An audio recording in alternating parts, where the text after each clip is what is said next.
Hi everyone, welcome to our channel. இன்னைக்கு பாத்தீங்கன்னா நம்ம ஒரு வெஜ் ரெசிபி தான் பார்க்க போறோம். இது பாத்தீங்கன்னா நம்ம சேனல்ல வந்து நிறைய பேர் கேட்டிருந்தாங்க வெஜ் ரெசிபிஸ் போடுங்க அப்படின்னு சொல்லிட்டு. சோ அதுக்காகவே ஸ்பெஷலா ப்ரிப்பேர் பண்ணிருக்கோம். என்னன்னு பாத்தீங்கன்னா பன்னீர் புலாவ். இது பாத்தீங்கன்னா நம்ம வீட்ல வந்து ரொம்ப ஈஸியா செஞ்சிடலாம் அண்ட் ரொம்ப டேஸ்டாவும் இருக்கும். வீடியோ ஸ்கிப் பண்ணாம பாருங்க. அண்ட் நம்ம சேனலை நீங்க இன்னும் சப்ஸ்கிரைப் பண்ணாம இருந்தீங்கன்னா மறக்காம சப்ஸ்கிரைப் பண்ணிருங்க. நம்ம போய் வீடியோக்குள்ள போலாம். ஹாய் ஃப்ரெண்ட்ஸ், இன்றைக்கி நாம் பன்னீர் புலாவ் எப்படி பண்ணுறதுன்னு பார்க்கலாம். ஸோ இது ஒரு சிம்பிள் டிஷ், பட் ரொம்ப ரிச்சாக இருக்கும். குழந்தைங்களுக்கு வெயிட் கெயினுக்கு யூஸ்ஃபுல்லாக இருக்கும். தேவையான பொருட்கள் என்னன்னு பார்த்துடலாம். ஸோ பாஸ்மதி ரைஸ் வந்து அரை மணி நேரத்துக்கு முன்னாடி கழுகி ஊற வச்சுருக்கேன். பன்னீர், வெங்காயம், பீன்ஸ், கேரட், பச்சை பட்டாணி, புதினா, கொத்தமல்லி, பச்சை மிளகாய், சமையல் எண்ணெய், நெய், இஞ்சி பூண்டு விழுது, பட்டை, ஏலக்காய், கிராம்பு, பிரியாணி இலை, சீரகம், குருமிளகு, உப்பு, மிளகாய்த்தூள், கரம் மசாலா, முந்திரி பருப்பு. ஸோ ஃபஸ்ட்டு நம்ம பன்னீர் வந்து மேரினேட் பண்ணிடலாம்.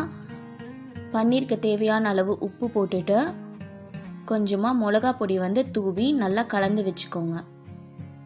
ஸ்டவ்வில் ஒரு பாத்திரம் வச்சுக்கோங்க. பாத்திரம் கொஞ்சம் சூடானதுக்கப்புறமா கொஞ்சமாக சமையல் எண்ணெய், கொஞ்சம் நெய் சேர்த்துக்கோங்க. எண்ணெய் நல்லா சூடானதுக்கப்புறமா பட்டை, ஏலக்காய், கிராம்பு, பிரியாணி இலை சேர்த்துக்கோங்க. அப்புறமா ஜீரகமும் குருமிளகும் சேர்த்துக்கோங்க. ஜீரகம் தான் இதுக்கு மெயின் இன்க்ரீடியண்ட்டே, நல்ல ஃப்ளேவர் கொடுக்கும். ஜீரகம் நல்லா பொரிஞ்சதுக்கப்புறமா நறுக்கின வெங்காயத்தை வந்து சேர்த்துக்கோங்க. நேராக கீறின பச்சை மிளகா வந்து சேர்த்துக்கோங்க. இஞ்சி பூண்டு விழுது சேர்த்துருக்கேன். ஸோ நல்லா கிளறி விடுங்க. பச்சை வாசனை போகிற வரைக்கும் கிளறி விடுங்க, இல்லைன்னா வந்து அடி பிடிச்சிரும். காய்கறிலாம் சேர்த்துக்கலாம். பீன்ஸ் சேர்த்துக்கோங்க, கேரட், அப்புறமா பச்சை பட்டாணி, உப்பு போட்டுக்கோங்க. அப்புறமா கரம் மசாலா சேர்த்துக்கோங்க. சேர்த்துட்டு நல்லா மிக்ஸ் பண்ணி விடுங்க. இப்போ நாம் புதினா சேர்த்திக்கலாம்.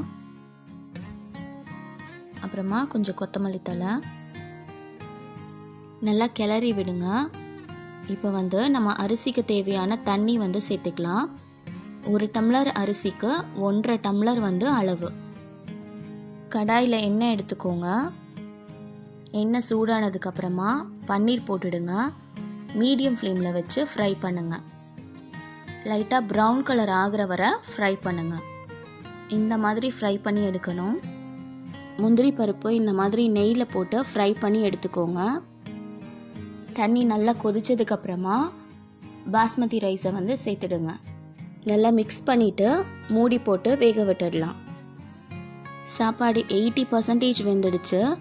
இப்போ ஃப்ரை பண்ண பன்னீர் சேர்த்துக்கோங்க. கூடவே வந்து முந்திரி பருப்பையும் சேர்த்துக்கோங்க. கொத்தமல்லி தூவிட்டு தம் போட்டுடுங்க. ஸோ லோ ஃப்ளேமில் ஒரு 5 மினிட்ஸ் மூடி போட்டு வச்சுடுங்க.